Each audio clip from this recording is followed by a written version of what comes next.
हमारे सामने आज रविंद्रनाथ टैगोर की एक छोटी सी किताब the religion of an artist पर आधारित एक बहुत ही कमाल की समीक्षा है।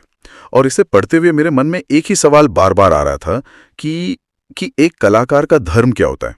हम धर्म को पूजा पाठ, नियमों, ग्रंथों से जोड़कर देखते हैं, लेकिन एक आर्टिस्ट के लिए, उसके लिए इसका क्या मतलब है? क्या उसका धर्म उसकी कला है?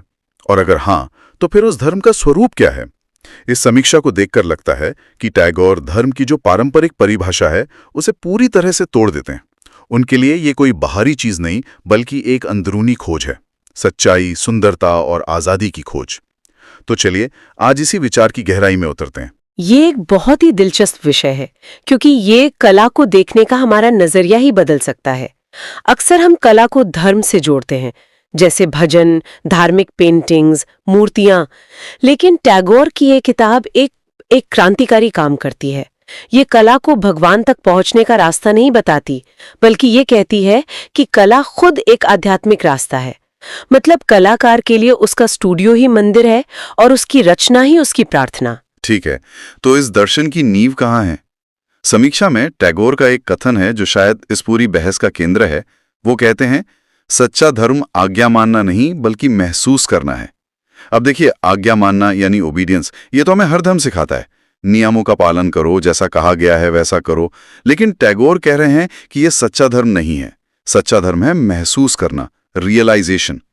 ये सुनने में थोड़ा वेग लगता है। मतलब क्या सिर्फ अच्छा महसूस करना ही धर्म है, या इसका कोई और गहरा मतलब है? ये एक बहुत जरूरी सवाल है, क्योंकि रियलाइजेशन शब्द का वजन बहुत ज्यादा है। यहाँ महसूस करने का मतलब किसी इमोशनल लहर में बह जाना नहीं है। समीक्षा के अनुसार टैगोर के लिए इसका मतलब है सच्चाई को सीधे सीधे अनुभव करना, बिना किसी बीच बचाव के। जैसे सुबह उगते सूरज को देखकर सिर्फ ये सोचना नहीं कि हाँ सूरज उग गया, बल्कि उसकी रोशनी की गर्मी को, उसके बदलते रंगों को, उस एक पल में छिपी हुई अनंत सुंदरता को सच में अनुभव करना। मतलब जागरूक होना, अपने आसपास की दुनिया के प्रति ज्यादा अटेंटिव होना। बिल्कुल, अटेंटिव होना और उसके साथ एक ईमानदार रिश्ता बनाना, बनावटीपन से दूर। समीक्षा इसे आंतरिक जागरण या इनर अवेकनिंग कहती है, और यहीं पर कला की भूमिका आती है। टैगोर के अनुसार कला उस आंतरिक जागरण की अभिव्यक्ति है, उसका एक्सप्रेशन है। अच्छा, तो एक पेंटिंग सिर्फ कैनवस पर रंग नहीं है, वो उस कलाकार के अंदर जगी हुई चेतना का एक सबूत है। एक कविता सिर्फ शब्द नहीं है, वो कवि के अंदर महसूस की गई सच्चाई का एक टुकड़ा है। वाह! इसलिए कला सिर्फ एक हुनर या स्किल नहीं, बल्कि एक गहरी आध्यात्मिक प्रक्रिया का नतीजा है। ये तो कला को देखने का पूरा नजरिया ही बदल देता है। इसका मतलब तो ये हुआ कि जब हम किसी महान कलाकार का काम देखते हैं तो हम सिर्फ उसकी तकनीक की तारीफ नहीं कर रहे होते। हाँ, हम असल में उसकी चेतना के स्तर से जुड़ने की कोशिश कर रहे होते हैं। हम उसके रियलाइजेशन का एक हिस्सा बन रहे होते हैं। ये कमाल की बात है। हाँ, और इसी वजह से टैगोर असली और बनावटी कला में एक बहुत बड़ी लकीर खींचते हैं। अच्छा, तो ये आंतरिक जागरण वाली बात तो समझ में आई, लेकिन क्या होता है जब ये अभिव्यक्ति, ये एक्सप्रेशन बाजार के नियमों में बन जाता है? आज के जमाने में तो हर चीज एक प्रोडक्ट है। क्या टैगोर इस बारे में कुछ कहते हैं? वो इस पर बहुत मजबूती से अपनी बात रखते हैं। समीक्षा में एक बहुत शक्तिशाली तुलना की गई है। टैगोर कहते हैं कि जब धर्म सिर्फ कर्मकांड बनकर रह जाता है, जब लोग बिना समझे बस रस्में निभाने लगते हैं, तो उस धर्म की आत्मा मर जाती है। सही बात है, वो एक खोखला ढांचा रह जाता है। वो बस एक आदत बन जाती है, उसमें कोई रूहानियत, कोई स्पिरिचुअलिटी नहीं रहती। ठीक इसी तरह टैगोर कहते हैं कि जब कला सिर्फ बाजार के लिए बनने लगे, सिर्फ पैसा कमाने या मशहूर होने का एक जरिया बन जाए, तो उसकी आत्मा भी मर जाती है। हाँ, वो भी एक खोखला ढांचा बन जाती है। दोनों ही अपनी अंदर की सच्चाई खो देते हैं, एक कर्मकांड में और दूसरा कमर्शियलाइजेशन में। और इसी संदर्भ में शायद सच्चे कलाकार की छवि उभरती है। कौन है वो सच्चा कलाकार? क्या वो है जो सबसे मशहूर है, या वो जो सबसे अमीर है? टैगोर के अनुसार बिल्कुल नहीं। स्रोत के मुताबिक सच्चा कलाकार वो है जो समाज के दबाव से ऊपर उठता है। उसे इस बात से फर्क नहीं पड़ता कि ट्रेंडिंग क्या है या लोग क्या देखना सुनना चाहते हैं। वो सत्ता से नहीं डरता, परंपरा की अंधी गलियों में नहीं भटकता। उसकी बस एक ही निष्ठा होती है, अपने अनुभव के प्रति। हाँ, अगर उसने दर्द महसूस किया है तो वो अपनी कला में दर्द को पूरी ईमानदारी से दिखाएगा, भले ही दुनिया खुशियों के गीत सुनना चाहती हो। अगर उसने समाज में कुछ गलत देखा है तो वो उसे दिखाएगा, भले ही सत्ता को ये पसंद ना आए। ये तो बहुत ऊंचा मायार है, एक बहुत हाई स्टैंडर्ड है। आज के दौर में जहां हर कलाकार पर वायरल होने का दबाव है, जहां सफलता लाइक्स और शेयर से नापी जाती है, वहां ऐसी कला कितनी संभव है? ये एक बहुत बड़ा सवाल है। और शायद इसका जवाब टैगोर के इस विचार में छिपा है कि कलाकार कोई संत या उपदेशक है ही नहीं। बिल्कुल। तो फिर समाज में उसकी असली भूमिका क्या है? और मुझे समीक्षा में एक शब्द बहुत अच्छा लगा जो इस भूमिका को समझाता है। टैगोर कलाकार को कोई साधु, दार्शनिक या समाज सुधारक नहीं मानते। वो उसे समरसता का खोजी कहते हैं, अ सीकर ऑफ हार्मनी। समरसता का खोजी, सीकर ऑफ हार्मनी, ये बहुत सुंदर शब्द है।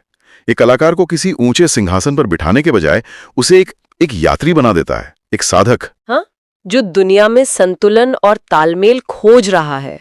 ये पूरी भूमिका ही बदल देता है ना। हाँ, वो मैं जवाब नहीं दे रहा, वो खुद तलाश कर रहा है। एकदम सही। और ये खोजी करता क्या है? समीक्षा बताती है कि वो प्रकृति से सीखता है। उसे एक फूल के खिलने में, एक नदी के बहने में, एक पत्ते के गिरने में, हर चीज में एक लय, एक हार्मनी दिखाई देती है। अच्छा। वो इंसानी पीड़ा से मुंह नहीं मोड़ता। वो जीवन के सुख और दुख दोनों को गले लगाता है। और फिर इन सब अलग अलग सुरों को मिलाकर वो अपनी कला में एक समरसता पैदा करता है। इसका मतलब यह है कि उसकी कला सिर्फ सुंदर चीजों के बारे में नहीं होती। हाँ। वो जीवन की कुरूपता, उसके अंधेरे को भी उतनी शिद्दत से दिखाता है। हाँ, क्योंकि अगर वो ऐसा नहीं करेगा तो उसकी कला झूठी हो जाएगी, अधूरी रह जाएगी। वो संपूर्ण जीवन को उसकी समग्रता में प्रस्तुत करता है। उसकी कला में अंधेरा भी है और रोशनी भी, आंसू भी है और मुस्कान भी। क्योंकि असल जीवन भी तो ऐसा ही होता है। हाँ, बिल्कुल। यही उसकी खोज को सच्चा और ईमानदार बनाता है। वो एक परफेक्ट दुनिया नहीं बनाता, बल्कि इस इम्परफेक्ट दुनिया में छिपी हुई हार्मनी को उजागर करता है। ये आजादी वाली बात बार बार आ रही है। बाजार से आजादी, समाज के दबाव से आजादी। ऐसा लगता है कि ये टैगोर के पूरे दर्शन का केंद्र है। ये बिल्कुल केंद्र में है। और ये सिर्फ कला तक सीमित नहीं है। समीक्षा इस बात पर जोर देती है कि टैगोर के लिए मानवतावाद का विचार बहुत मजबूत था। वो इंसान को एक मशीन बनते हुए देख रहे थे और उसके खिलाफ एक तरह से चेतावनी दे रहे थे। एक ऐसी दुनिया जहां हर कोई एक तय रूटीन में, एक ढर्रे पे काम कर रहा है। हाँ, जहां मौलिकता और कल्पना के लिए कोई जगह नहीं है। और ये बात तो आज के दौर में और भी ज्यादा सच लगती है। हम सब एक तरह की असेंबली लाइन पे काम कर रहे हैं। बिल्कुल। और टैगोर के लिए इस मशीनीकरण का जवाब रचनात्मकता यानी क्रिएटिविटी में छिपा है। जब आप कुछ नया रचते हैं, चाहे वो एक कविता हो, एक पेंटिंग हो, एक नया बिजनेस आइडिया हो या बस खाना बनाने का एक नया तरीका हो, इस्तेमाल करते हैं। इसीलिए टैगोर मानते थे कि रचनात्मकता स्वतंत्रता का ही दूसरा नाम है और स्वतंत्रता एक दैवीय गुण है। ये इंसान के अंदर ईश्वर का एक अंश है। इसी से जुड़ा हुआ समीक्षा में एक कथन है जिसने मुझे सच में चौंका दिया। टैगोर कहते हैं, ईश्वर वहीं रहता है जहां रचना स्वतंत्र है। God lives where creation is free. ये बहुत गहरी बात है। ये उनके पूरे दर्शन का सार है। इसका मतलब है कि ईश्वर किसी मंदिर, मस्जिद या चर्च की दीवारों में कैद नहीं है। ईश्वर उस हर पल में मौजूद है जहां कोई इंसान बिना किसी डर के, बिना किसी दबाव के पूरी स्वतंत्रता के साथ कुछ नया रच रहा है। अरे वाह! ये कला को एक व्यक्तिगत शौक से उठाकर एक सार्वभौमिक आध्यात्मिक सिद्धांत बना देता है। ये कहता है कि सृजन का कार्य, क्रिएशन का कार्य अपने आप में एक पवित्र, एक सेक्रेड काम है। तो इसका मतलब तो ये हुआ कि एक वैज्ञानिक जो अपनी लैब में एक नई खोज कर रहा है, हाँ, या एक शेफ जो अपनी रसोई में एक नई डिश बना रहा है, अगर वे पूरी स्वतंत्रता और सच्चाई से यह कर रहे हैं तो वो भी एक तरह से आध्यात्मिक काम कर रहे हैं। टैगोर के अनुसार बिल्कुल, जहां भी स्वतंत्र रचना है वहां दिव्यता है। यह एक बहुत ही समावेशी और उदार विचार है। ठीक है, ये सब बहुत आकर्षक दर्शन है, लेकिन अब आते हैं सबसे बड़े सवाल पर। ये सब बातें टैगोर ने लगभग एक सदी पहले लिखी थी। आज के दौर में हमारी दुनिया में जो AI generated art, social media trends और 15 सेकंड के वीडियो से भरी हुई है, इस किताब की क्या प्रासंगिकता है? क्या यह सिर्फ एक सुंदर विचार बनकर रह गया है? समीक्षा इस पर सीधी टिप्पणी करती है। वह आज की दुनिया से एक सीधी तुलना करती है। एक तरफ कला है जो सिर्फ व्यूज और लाइक्स के लिए बन रही है। एक गाने की सफलता इस बात से तय होती है कि उस पर कितने रील्स बने। सही बात है। दूसरी तरफ धर्म है जो कई लोगों के लिए सिर्फ एक सामाजिक या राजनीतिक पहचान बनकर रह गया है। उसके गहरे आध्यात्मिक मायने कहीं खो गए हैं। ऐसा लगता है टैगोर ने इन दोनों खतरों को बहुत पहले ही देख लिया था। और यहीं पर ये किताब एक जरूरी बात याद दिलाती है, एक रिमाइंडर की तरह काम करती है। समीक्षा ने इसे बहुत अच्छे से रेखांकित किया है। टैगोर के अनुसार कला का काम प्रभावित करना नहीं, जगाना है। आर्ट का काम इम्प्रेस करना नहीं, अवेकन करना है। इम्प्रेस करना बनाम अवेकन करना, इसमें क्या फर्क है? बहुत बड़ा फर्क है। इम्प्रेस करने का मतलब है दूसरों की वाहवाही लूटना, उन्हें अपनी तकनीक या अपने स्पेक्टिकल से चकाचौंध कर देना। अच्छा, ये एक बाहरी चीज है। इसका मकसद होता है कि लोग कहें, वाह क्या कमाल का काम है। लेकिन जगाने का मतलब है दर्शक या श्रोता के अंदर कुछ हरकत पैदा करना, उन्हें सोचने पर मजबूर करना, उन्हें अपने और दुनिया के बारे में कुछ नया महसूस कराना। हाँ, ये एक अंदरूनी बदलाव है। हो सकता है वो कला आपको असहज कर दे, आपको परेशान कर दे, लेकिन वो आपको सोता हुआ नहीं छोड़ेगी। सच कहूं तो ये सुनते हुए मैं अपने ही इंस्टाग्राम या यूट्यूब फीड के बारे में सोचने लगा हूं। मैं दिन भर में जो कंटेंट देखता हूं उसमें से कितना मुझे इंप्रेस करने के लिए बनाया गया है और कितना अवेकन करने के लिए। ये एक असहज करने वाला सवाल है। और ये सवाल आज के क्रिएटर्स और दर्शकों दोनों के लिए बहुत जरूरी है। क्रिएटर्स के लिए ये याद रखना कि उनका असली मकसद क्या है, और दर्शकों के लिए ये समझना कि वे कला से क्या उम्मीद रखें। क्या हम सिर्फ मनोरंजन चाहते हैं या हम अपनी चेतना को एक नया आयाम देना चाहते हैं। इसी वजह से ये किताब आज भी उतनी ही, बल्कि शायद पहले से ज्यादा प्रासंगिक है। समीक्षा में जो रेटिंग दी गई है वो भी इसी गहराई को दर्शाती है। गहराई और आध्यात्मिक अंतर्दृष्टि दोनों में 5 में से 5 सितारे। ये बताता है कि ये कोई हल्की फुल्की किताब नहीं है, बल्कि एक ऐसा गहरा चिंतन है जो आपको अपनी कला और अपने जीवन के बारे में सोचने पर मजबूर कर देता है। तो इस पूरी चर्चा को अगर मैं समेटने की कोशिश करूं तो the religion of an artist सिर्फ एक किताब नहीं, बल्कि कलाकार की आत्मा का एक तरह का मैनिफेस्टो है।